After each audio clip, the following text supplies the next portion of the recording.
Olá a todos, sejam bem-vindos a mais um vídeo do nosso canal. Hoje nós vamos fazer uma reflexão sobre saúde mental, mais especificamente a partir do desfile da Acadêmicos do Cubango de 2018, quando fez uma homenagem ao Bispo do Rosário. Nesse mês, Setembro Amarelo, de reflexão sobre a saúde mental no Brasil, nós, os sambistas da depressão, que por mais que tenhamos esse nome, embora não tenha nenhum psicólogo no nosso nome, mas a gente está sempre aqui aberto ao diálogo e principalmente essa reflexão de algo bastante importante e de um assunto que nos últimos anos se tornou vital para nos entender enquanto sociedade. Então venha conosco relembrar esse desfile e também refletir um pouco.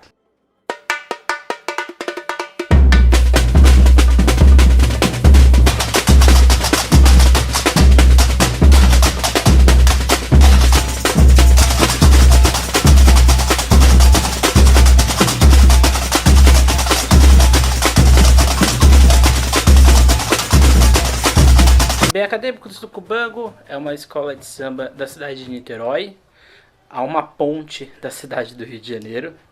É uma escola que fez muito sucesso em Niterói e que depois de algum tempo começou a desfilar nos desfiles das escolas de samba do Rio de Janeiro. Embora seja uma escola com grandes desfiles que marcaram época no carnaval carioca, porque não brasileiro, a Cubango nunca conseguiu desfilar no grupo especial, o que é, eu diria, um grande erro aí da nossa história, mas isso aqui não fica eu não venho aqui esse ponto questionar. O fato é que em 2018 a escola colocaria na avenida uma homenagem um tanto quanto incomum, pois o Bispo do Rosário não é uma figura que está dentro do cânone, não só das artes, mas também do cotidiano de personagens importantes da nossa história. O Bispo do Rosário, ele trabalhava no escritório de advocacia, quando em 1938, nas vésperas do Natal daquele ano, ele teve uma espécie de anunciação. Ele recebeu um sonho, uma visão, de que ele precisava pregar para a humanidade, no caso, pregar missões.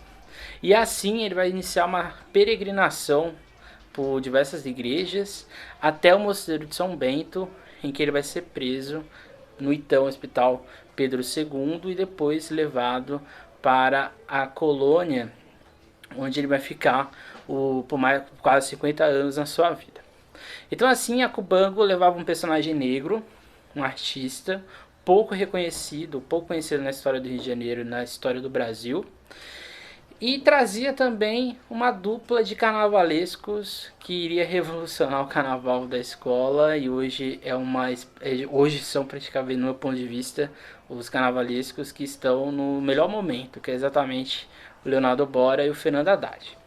E assim levou-se para a avenida o rei, eu sou o rei que bordou o mundo, e assim a gente vai agora relembrar o samba, antes de a gente entrar de fato no desfile.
Bem, o samba, ele consegue retratar, ao meu ver, algo muito difícil do enredo. Não é um enredo simples de ser abordado. É uma sinopse, uma narrativa criada pelos dois carnavalescos, muito bem construída, muito bem narrada, muito bem feita. Mas eu acho que o Leonardo e o Fernando, eles abrem essa nova vertente de carnavalescos que eu chamo de carnavalescos acadêmicos. Eles estão dentro desse ambiente acadêmico, da academia, dentro desse ambiente de um letramento das belas artes também, mas que conseguem dialogar com o popular, a partir não só dos personagens que eles estão homenageando, mas principalmente não só da paisagem visual, mas principalmente da sonora.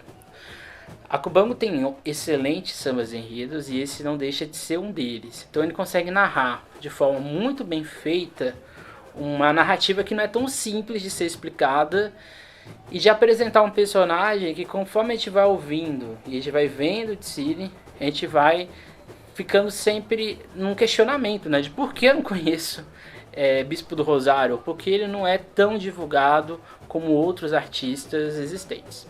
A história de Bispo do Rosário também evidencia um racismo brasileiro, uma falha do sistema psiquiátrico também, mas que a gente vai falar um pouco mais para frente. O que nos faz chegar, antes de tudo, no desfile apresentado pela escola. Podemos iniciar nossa reflexão a partir do encontro entre Exu, aquele que abre os caminhos, e o louco do tarô, a quem revela duplos sentidos de impetuosidade, vontade de viver, entusiasmo temporário, integridade e otimismo. O diálogo que resume Bispo do Rosário. Em seguida, somos levados a uma bela apresentação e fantasia em que o mestre Sala e Porta-Bandeira encarnam Romeu e Julieta. Na sequência, ainda no prelúdio, todos os símbolos que o mar possui dentro da obra e na vida de um homenageado, assim como nas correntes marítimas, e no abre-alas Naudos Insensatos, em um belo trabalho que une iluminação, um certo artesanato e belo uso do verde e branco com azul, aliás, uma marca em todo o desfile. Na sequência, a escola desbrava os caminhos que levaram o bispo à sua primeira internação. Em uma peregrinação ou encontro com 7 anjos, saindo de São Miguel Arcanjo, passando pela representação negra de Nossa Senhora do Rosário e São Benedito, ambos na ala das baianas, que termina no Mosteiro de São Bento, que nos leva ao segundo carro que encena esse momento, do ato da catarse que bispo sente, porém visto como louco e, portanto, levado ao manicômio. O primeiro, Pedro II, hospital, e o definitivo, a colônia Juliano Moreira. Esse momento é o que a alegoria dividida em duas representa. No terceiro setor, teremos as temáticas das obras de bispo. Além do mar, já apresentado na abertura da escola, temos o pugilista, os fardões, o xadrez, que nos leva ao terceiro carro, Cela Forte. Aqui os carnavalescos retratam todo um processo duro que evidencia o pouco trato e cuidado que a saúde mental foi tratada no Brasil. E por fim somos levados às manifestações culturais que o homenageado sempre levou, em uma relação com as festas religiosas católicas, como risado e congada, e manifestações que possuem essa hibridação, como taieiras, cacumbis, entre outros. Chegando no último carro, a apresentação, com talvez a obra mais famosa e reconhecida de Bispo, e é uma representação enorme da alegoria. Mas encerra com um trecho da sinopse. Almirantes e tenentes, cavaleiros e grumetes, cuicas e pandeiros, atabaques e ganzás.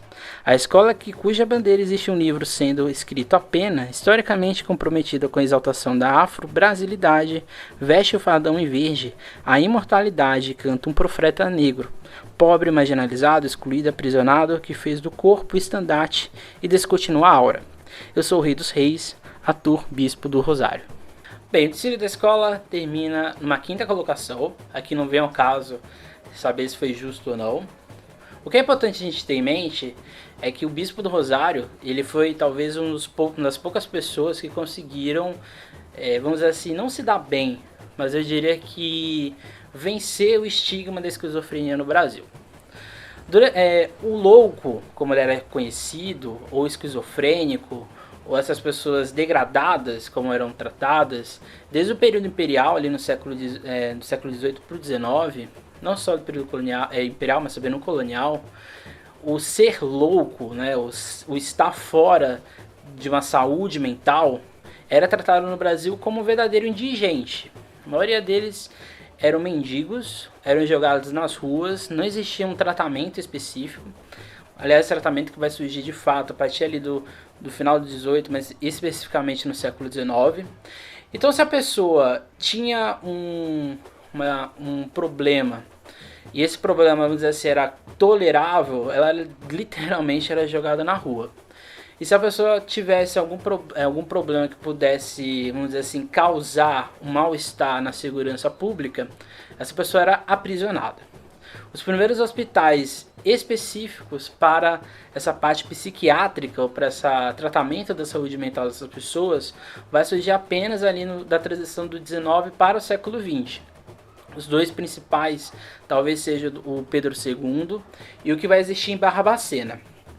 O Pedro II ele vai ser fechado porque a população vai aumentando muito grande. E em Barbacena talvez seja o epicentro de todos os problemas que a gente vai ter na nossa história, na nossa triste história da psiquiatria brasileira. O Holocausto de Barbacena ele vai durar ali por volta de 30, 40 anos, ele começa a partir da década de 30, e mais de 60 mil pessoas vão morrer. Muitas delas não tinham nem necessariamente um problema psiquiátrico grave, algumas das pessoas apenas tinham depressão ou algum tipo de doença, ou uma saúde mental um pouco avançada, mas que não era uma esquizofrenia. E infelizmente a história da saúde mental no Brasil nunca foi bem feita no sentido de políticas públicas, sempre foi feita, vamos dizer assim, de qualquer jeito.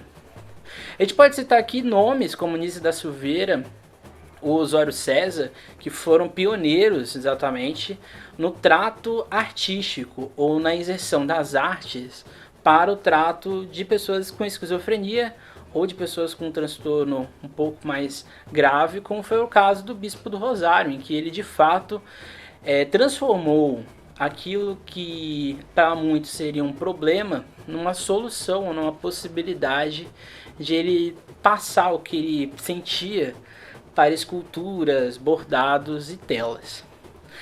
Embora o Setembro Amarelo não seja especificamente sobre a questão da esquizofrenia ou dessa saúde psiquiátrica um pouco mais grave, o discutir sobre depressão, sobre ansiedade, sobre pressão e, acima de tudo, sobre a saúde mental é algo bastante importante no Brasil. Existem diversos canais, ou em ONGs, ou em hospitais universitários, que fazem esse trabalho exatamente de tratar, porque isso tem que ser feito, tem que ser falado, a saúde mental é um tratamento a longo prazo, seja no diálogo com psicólogos ou por vias médicas. O não trato pode gerar coisas graves, como por exemplo um suicídio ou algo do tipo, ou se não for tratado pode gerar danos muito mais sérios e muito mais graves.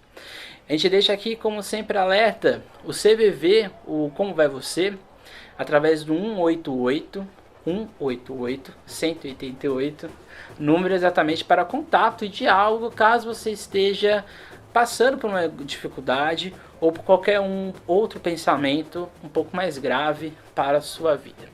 Nós, sambistas da depressão, acima de tudo, defendemos que a saúde mental é uma condição que tem que ser tratada, tem que ser vista também de uma forma desmitificada e, acima de tudo, na conversa e no diálogo, seja com amigos, com familiares, com pessoas próximas, em relação amorosa. O importante é conversar, é o primeiro passo. Caso essa angústia continue, procure exatamente psicólogos, psiquiatras, seja no SUS, nos hospitais universitários ou a partir do CVV 188. Então é isso. Esse foi o nosso Dicílio de hoje, o nosso Um Samba, Uma História de hoje, exatamente contando a história de Bispo do Rosário, a história da esquizofrenia no Brasil e a importância de discutir esse assunto em nossa sociedade, ainda mais nesse período que nós vivemos. Não deixe de curtir o Sambistas da Depressão nas nossas redes sociais, Twitter, Instagram e outros mais. Aqui no YouTube, não deixe de curtir esse vídeo, compartilhá-lo caso achou interessante. E sempre cuide da sua saúde, principalmente da sua mente, porque é ela que nos leva a novos caminhos, a novas possibilidades, a novas reflexões, sonhos e assim por diante. Então é isso, gente. Até mais. Tchau. Nunca